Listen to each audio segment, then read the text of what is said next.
సాయిరామ్.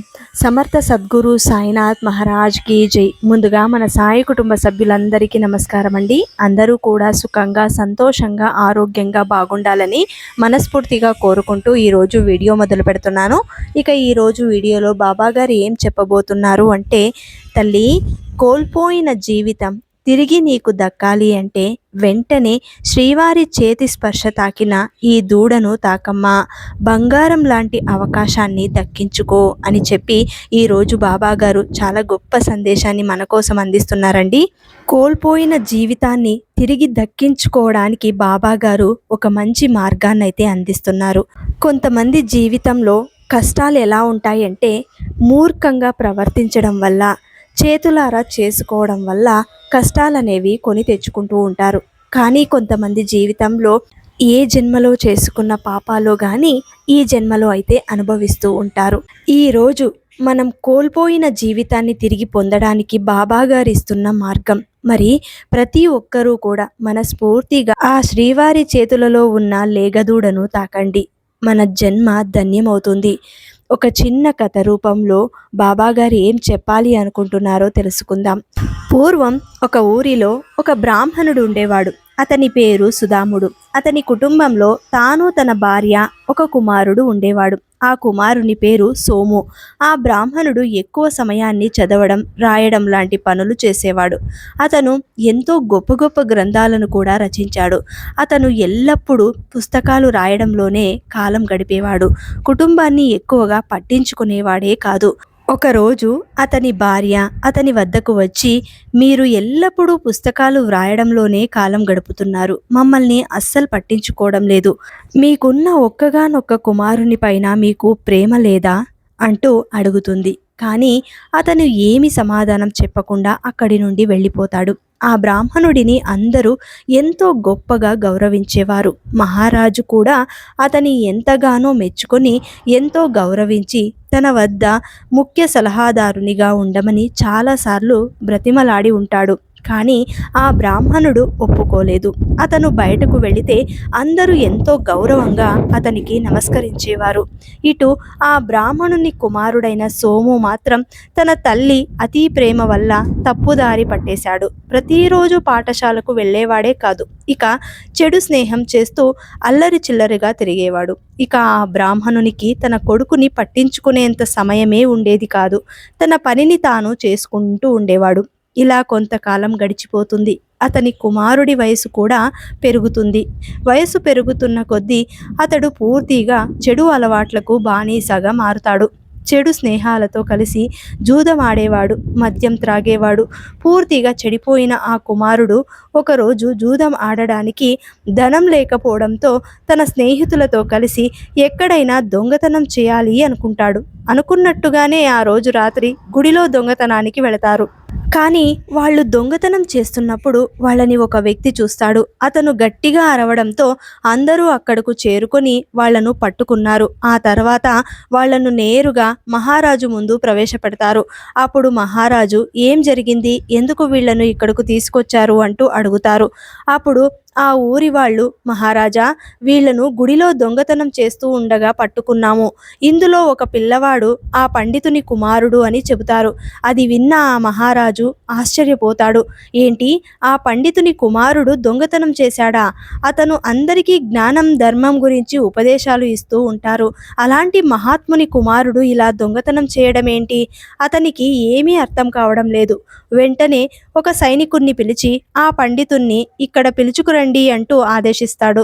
సైనికుడు పండితుని వద్దకు వెళ్ళి ఇలా అంటున్నాడు, గురువుగారు, మీ కుమారుడు మహారాజు వద్ద దోషిగా నిలబడి ఉన్నాడు.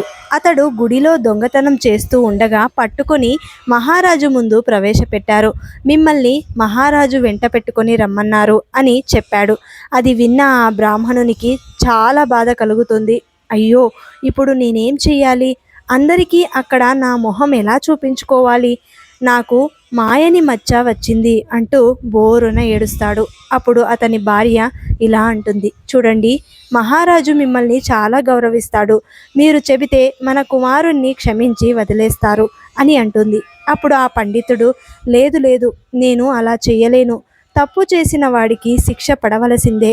ఎవరు చేసిన కర్మలు వాళ్ళు అనుభవించవలసిందే అని అంటాడు. కానీ భార్య మాత్రం వినడం లేదు.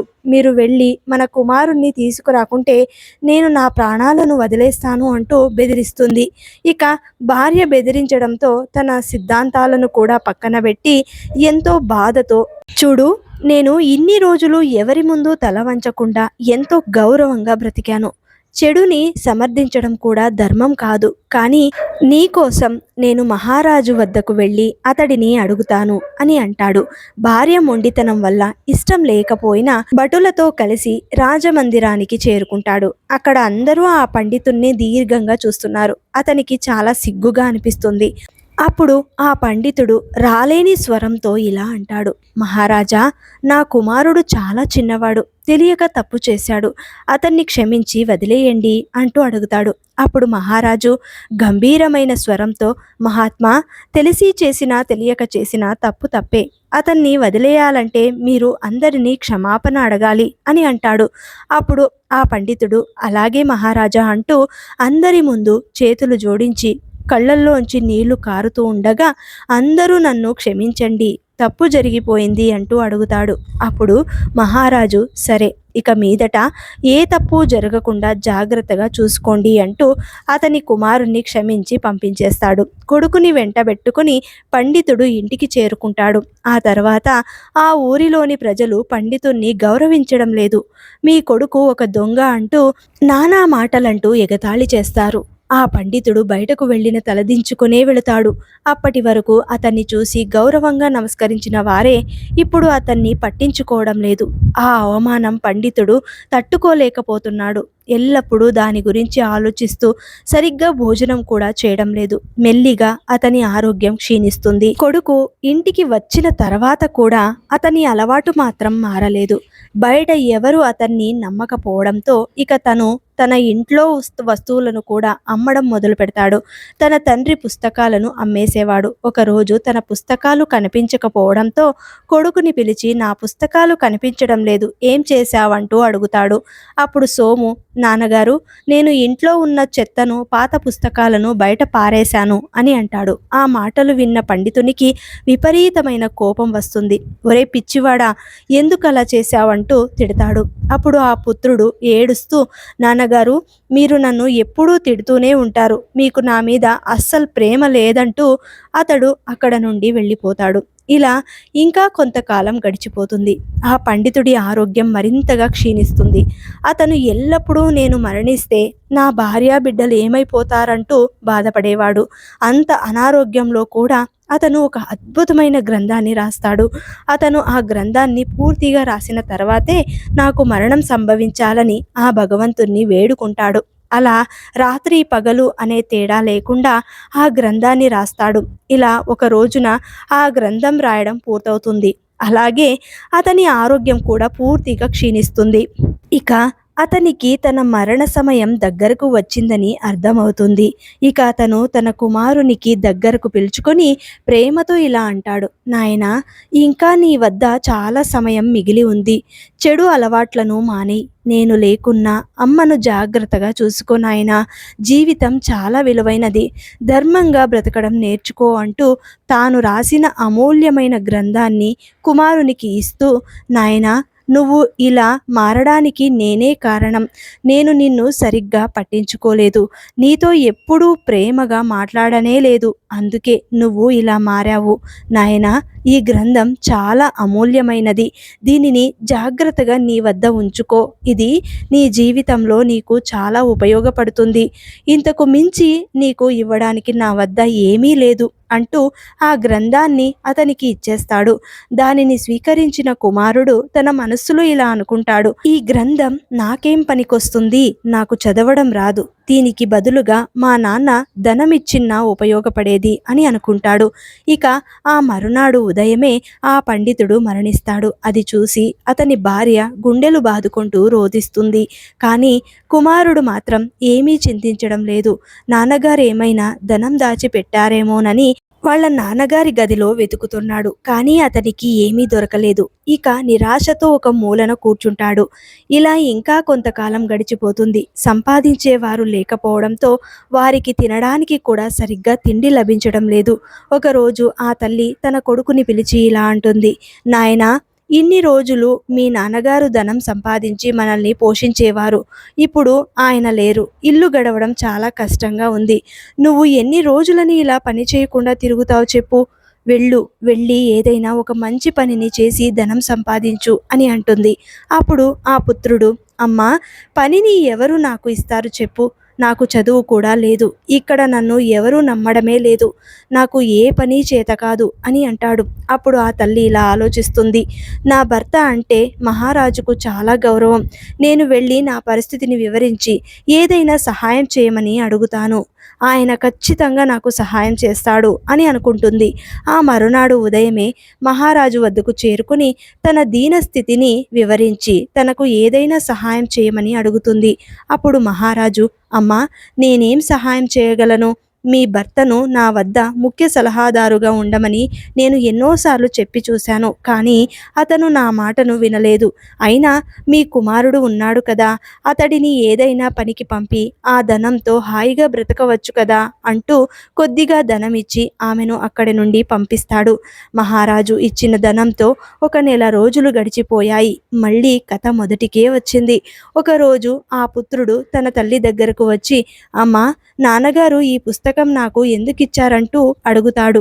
అప్పుడు ఆ తల్లి, నాయనా, ఇది మీ తండ్రి గారు రాసిన చివరి పుస్తకం. ఇందులో చాలా జ్ఞానం ఉందని ఆయన నాకు చెప్పారు అని అంటుంది. అతడు దానిని చదివే ప్రయత్నం చేస్తాడు. కానీ అతనికి ఏమీ అర్థం కావడం లేదు. వెంటనే అతను ఒక చదువుకున్న వ్యక్తికి ఆ పుస్తకాన్ని ఇచ్చి ఇందులో ఏముందో చదివి చెప్పమన్నాడు. చాలాసేపు చదవడానికి ప్రయత్నం చేసిన ఆ వ్యక్తి, ఇందులో చాలా కఠినమైన శ్లోకాలున్నాయి, అవి నాకు కూడా అర్థం కావడం లేదు అంటూ ఆ గ్రంథాన్ని తిరిగి ఇచ్చేస్తాడు. ఆ తర్వాత అతను పని కోసం చాలా మందిని అడుగుతాడు. కానీ అతడిని ఎవ్వరూ నమ్మడం లేదు. అతనికి ఎవ్వరూ పని ఇవ్వటం లేదు. ఇటు ఆకలితో తల్లి, ఆరోగ్యం కూడా క్షీణిస్తోంది. తన తల్లి పరిస్థితిని చూసి అతనికి చాలా బాధ కలుగుతుంది. ఇక్కడ ఎవ్వరూ పనిని ఇవ్వడం లేదని బయట ఊరికి వెళ్ళి పని చేస్తాను అంటూ పని కోసం వెళ్ళిపోతాడు. అలా దారిలో వెళుతున్న అతనికి విపరీతమైన ఆకలేస్తుంది. అప్పుడే అతనికి ఒక పండ్ల తోట కనిపిస్తుంది. వెంటనే తోటలోకి వెళ్ళి కొన్ని పండ్లను కోస్తాడు. అప్పుడే ఆ తోట కాపలాదారుడు అతన్ని పట్టుకొని, ఈ తోటలో దొంగతనం చేస్తావా? ఇది మహారాజు గారి తోట. నువ్వు దొంగతనం చేసినందుకు నీకు శిక్ష పడవలసిందే అంటూ అతన్ని మహారాజు ముందుకు తీసుకెళ్ళి నిలబెడతాడు. మహారాజా, ఇతను మీ తోటలోని పండ్లను దొంగతనం చేశాడు అని చెబుతాడు.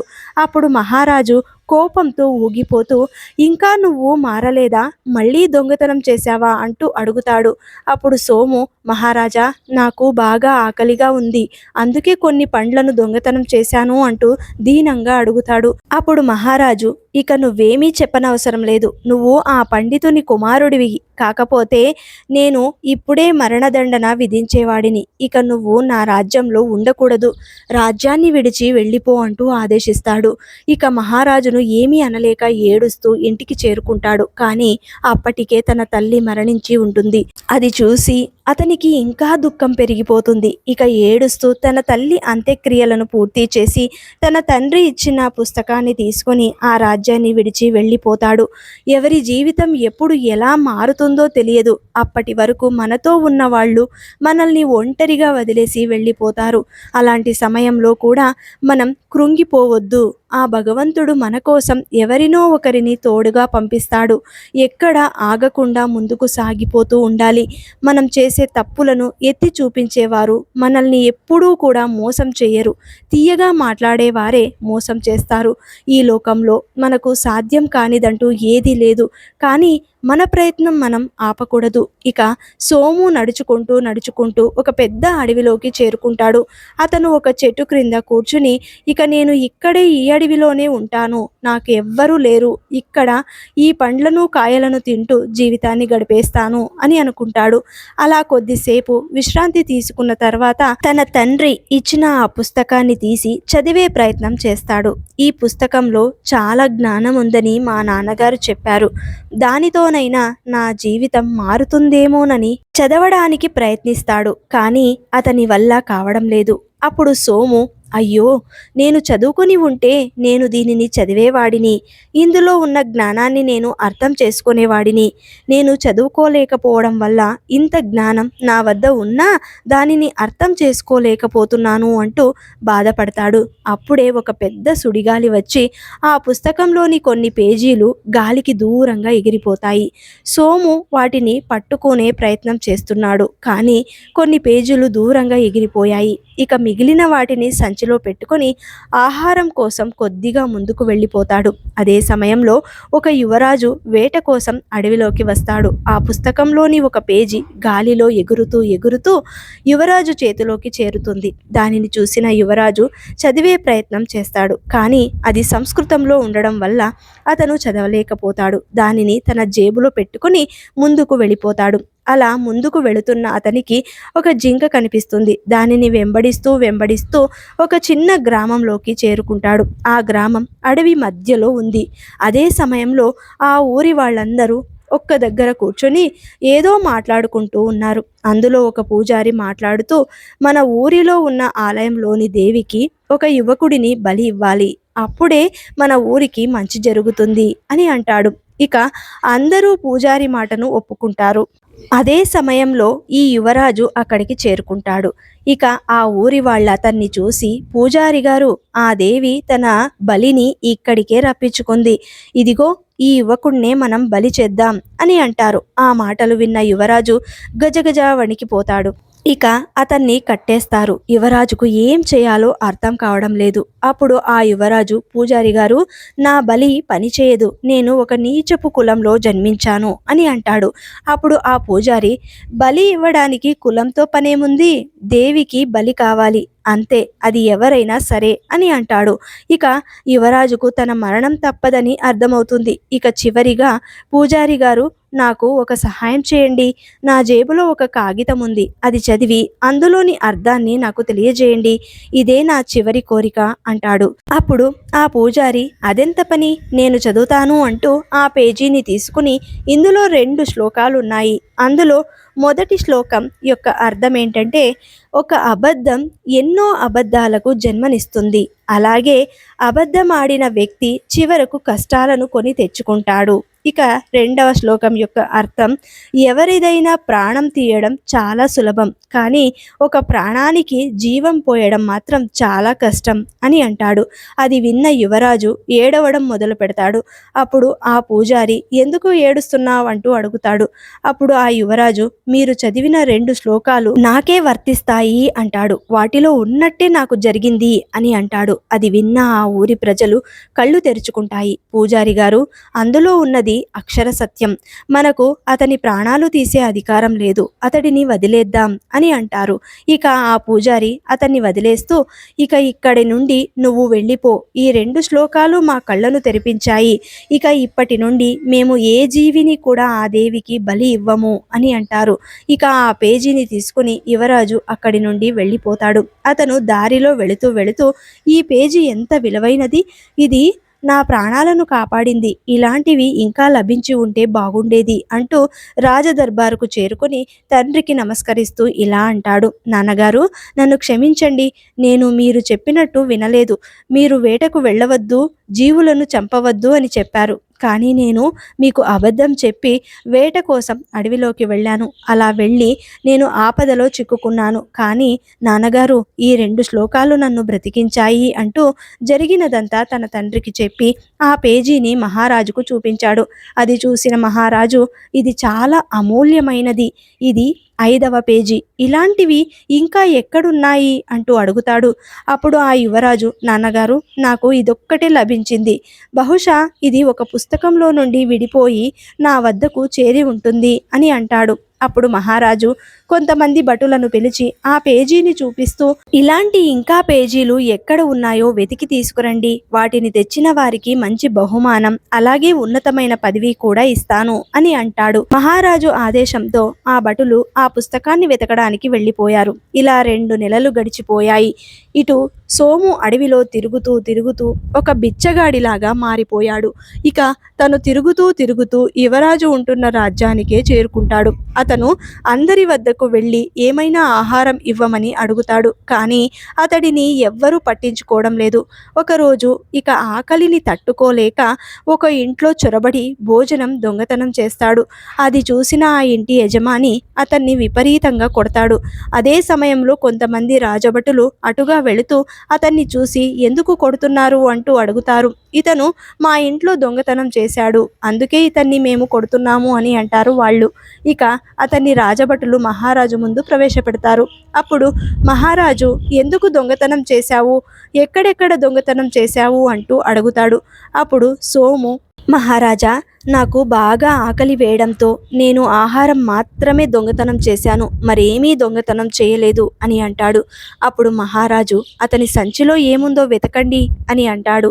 వెంటనే రాజభటులు ఆ సంచిలో ఉన్న వాటిని క్రింద పడేస్తారు.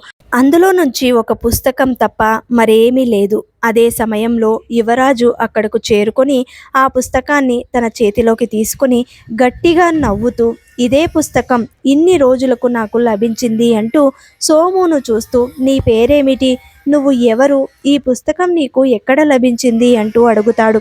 అప్పుడు సోము తన పేరును చెప్పి, ఇది మా నాన్నగారు రాసిన చివరి పుస్తకం, ఆయన చనిపోయే చివరి రోజులలో దీనిని నాకు ఇచ్చారు అని చెబుతారు. అది విన్న యువరాజు, ఇంత అద్భుతమైన జ్ఞానాన్ని పెట్టుకొని నువ్వు ఎందుకు ఇలా ఉన్నావు, దీనిని నాకు ఇచ్చేస్తే నేను నీకు 50,000 బంగారు నాణ్యాలు ఇస్తాను, అంతేకాదు ఈ రాజదర్బారులో నీకు మంచి పదవిని కూడా ఇస్తాను అని అంటాడు. అప్పుడు సోము, యువరాజా, ఇంత గొప్ప గ్రంథాన్ని నా వద్ద ఉంచుకొని నేను ఆకలితో అటూ ఇటూ తిరుగుతున్నాను అని అంటాడు. అప్పుడు యువరాజు, మిత్రమా, ఇది నా ప్రాణాలనే కాపాడింది, కావాలంటే 2 మాటలు చదువుతాను, జాగ్రత్తగా విను అంటూ అందులోని మొదటి పేజీని చదువుతాడు. మానవుడికి విద్య లేకపోవడం వల్ల నానా కష్టాలను అనుభవిస్తాడు. కష్టంలోనే మన వాళ్ళెవ్వరో పరాయి వాళ్ళెవరో మనకు తెలుస్తుంది అని చదువుతాడు. అది విన్న సోము, యువరాజా, అందులో ఉన్నది అక్షర సత్యం, విద్య లేకపోవడం వల్లే నేను ఇన్ని రోజుల నుండి ఇన్ని కష్టాలను అనుభవిస్తున్నాను. నేను చిన్నతనంలోనే బాగా చదువుకొని ఉంటే నేను కూడా నా తండ్రిలాగా గొప్ప పండితుడిని అయ్యేవాడిని, అందరూ నా తండ్రిని గౌరవించినట్టే నన్ను కూడా గౌరవించేవారు అని అంటాడు. అప్పుడు యువరాజు, ఇదిగో 50,000 బంగారు నాణ్యాలు తీసుకో, అలాగే రేపటి నుండి నీకు రాజమందిరంలో ఒక మంచి ఉద్యోగం కూడా ఇస్తాను అని అంటాడు. దానిని స్వీకరించిన సోము, ఈ ధనాన్ని నేను పేదవారి చదువు కోసం వాడుతాను, నాకు చదువు యొక్క విలువ తెలిసి వచ్చింది అంటూ అక్కడి నుండి వెళ్ళిపోయి తర్వాత రోజు నుండి పూర్తిగా మారిపోయి పని చేసుకుంటూ సుఖంగా జీవిస్తాడు. ఈ రోజు బాబాగారు ఎవరి జీవితంలో అయితే నా జీవితం పూర్తిగా కోల్పోయింది అని బాధపడతారో వారికి ఈరోజు బాబాగారు చాలా గొప్ప సందేశాన్ని అందించారు. మన జీవితంలో ఏది జరగాలో అది జరిగిపోతుంది, దేని గురించి అతిగా చింతించకుండా దైవ నిర్ణయంగా భావించి ముందుకు వెళ్ళిపోవాలి. మరి ఈరోజు బాబాగారు అందించిన ఇంత గొప్ప సందేశాన్ని మీ అందరికీ నచ్చితే శ్రద్ధా సబూరి అని కమెంట్ చేసి అందరికీ అందేలాగా షేర్ చేయండి, లైక్ చేయండి. మళ్ళీ ఇంకొక మంచి వీడియోతోటి మేము ముందుంటాను. అంతవరకు సెలవు. సర్వే జనా సుఖినో భవంతు. సర్వం శ్రీ సాయినాథార్పణమస్తు.